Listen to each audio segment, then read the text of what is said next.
Homework করে আনিসনি কেন? আমি ঠিক আছে, আমি পড়াশোনা করবো না। পড়াশোনা করবি না কেন? কেন করবি না? সামনে তো এক্সাম, পাস করবি কি করে না করলে? আর পাস করে কি লাভ? পাস করে লাভ নেই। আমি জানি আমি পাস করবো। করবি না তো পাস করবি কি করে? পাস না করলে তো তোমাকে প্রিন্সিপাল ম্যাডাম বকবে। আচ্ছা, তুই নম্বর কি করে পাবি? আমি পড়লেও যা নম্বর পাই, না পড়লেও তাই নম্বর পাই। ভালো নম্বর তো ভালো ভালো স্টুডেন্টদের জন্য, যারা আপনার বাড়ি টিউশন পড়তে আসে। ও, খুব শিখে গেছিস, তুইও তো আসতে পারিস। আমি সেই টাকা দিয়ে ক্রিকেট কোচিং করি। আমার খেলাধুলা করতে বেশি ভালো লাগে। আর খেলাধুলাতে তো তোর পেট চলবে না। আমার ভালো লাগে খেলতে। তা কি করবি? পড়াশোনা করবি না তো পরে টাকা রোজগার করবি কি করে? আমি এই স্কুলের বাইরে একটা আলুর চপের দোকান করব। আরো টাকা যখন আলুর চপ দোকান চলতে থাকবে তখন একটা পিজার দোকান করবো। বাহ, খুব ভালো। তো তার জন্য স্কুলে পড়ার কি দরকার? স্কুলে ম্যাডাম, স্কুলে পড়ছি, এত বন্ধু বান্ধব করছি, আপনার সাথে কথা বলছি, কালকে আপনার ছেলেমেয়েরাও স্কুলে আসবে, তারাও আমার পিজার দোকান থেকে পিজা খাবে, আলুর চপ খাবে। আর ঠ্যাং তোর না ভেঙে দেবো আমি। আলুর চপ খাবে আমার ছেলে।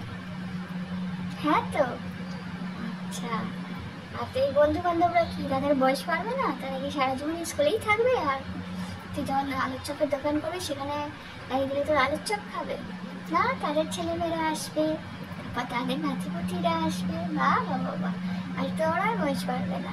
না, আমারও পারবে। আমার ছেলেও দোকান বসবে, সেও আলুর চপ বিক্রি করবে। পড়াশোনা শিখে এত স্ট্রাগল, এত পরীক্ষা দাও, পাস করো, টিউশন ফি দাও, খুব বুদ্ধি হয়েছে তোর। তা হোমওয়ার্কটা করে আসিসনি কেন? হোমওয়ার্ক তো করতে হবে স্কুলে পড়তে গেলে। হোমওয়ার্ক হোমওয়ার্ক দেন কেন ম্যাডাম? হোমওয়ার্ক আমার ভালো লাগে না। ক্লাস ওয়ার্কই তো হয় না কেন? হোমওয়ার্ক বলে কেন? ক্লাসে বসেও তো ওয়ার্কটা করা যায়। এবার থেকে ক্লাস ওয়ার্ক, নো হোমওয়ার্ক। আমি এমন স্কুল খুলবো, আমি নিজের ছেলে মেয়েদের এমন স্কুলে পাঠাবো যেখানে ক্লাস ওয়ার্ক হবে, হোমওয়ার্ক না। হোমওয়ার্ক বাড়ি যাও আবার হোমওয়ার্ক করতে বসো। বাবা বাবা, স্কুলে যে এতগুলো ফিস দিস, সেটা মনে হয় না তুই পয়সা, কতগুলো বাবা মা তোর কষ্ট করে পয়সা দেয় স্কুলে ফিস, পড়াশোনাটা করলেই পারিস, ডাক্তার ইঞ্জিনিয়ার হতো।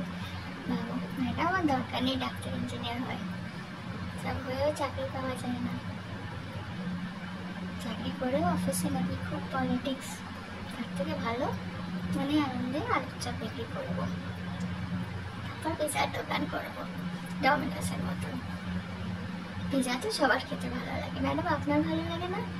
আমি তো ভাবছি এখন থেকে ঘরের থেকে বিকেলবেলা ঘরে গিয়ে একটা পিজার ছোট দোকান খুলবো। বিকেলবেলা থেকে রাত অব্দি সারা সেখান থেকে পিজা পাঠানো হবে, হোম বিজনেস। এখন থেকে স্টার্ট করলে 5 বছর পর বিজনেসটা দাঁড়িয়ে যাবে। এখন আমি ক্লাস 9-এ পাস করতে করতে বেশ দাঁড়িয়ে যাবে।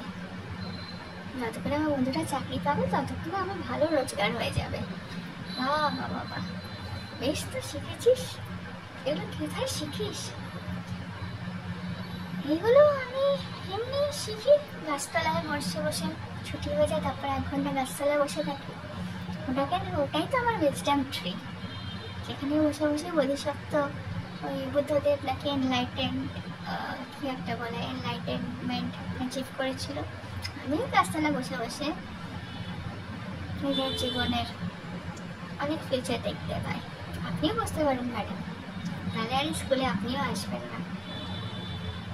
তার এতগুলো বাচ্চা পানিশমেন্ট পায়, তারাও বকাবকি আর খাবে না, আপনারও খুব মেন্টাল পিস থাকবে। গাছটা আমার স্কুল থেকে বেরিয়ে গিয়ে ডান দিক, তারপর বাঁ দিক, তারপর সোজা হাঁটবেন, আবার ডান দিক, তারপর সোজা হাঁটবেন, একটা নদী আসবে, পুকুর আসবে, তার আর একটু তোলা একটা বট গাছ আসে, আর একটু এগিয়ে যাবে। তোর গাছে তো বাবারে বাবা, আমার দরকার নেই সেই গাছে। আমি স্কুল টিচার করছি, তাতেই আমি ঠিক আছি, দরকার নেই আমার আলুর চপের দোকান আর পিজার দোকান, তুই করিস। আর যখন করবি আমাকে জানাস, একদিন না হয় আমিও আসবো তোর পিজা খেতে, ঠিক আছে? চল রাখলাম, থাক, যে হোমওয়ার্ক করিস নি, কাল দেখি করা যায় তোকে।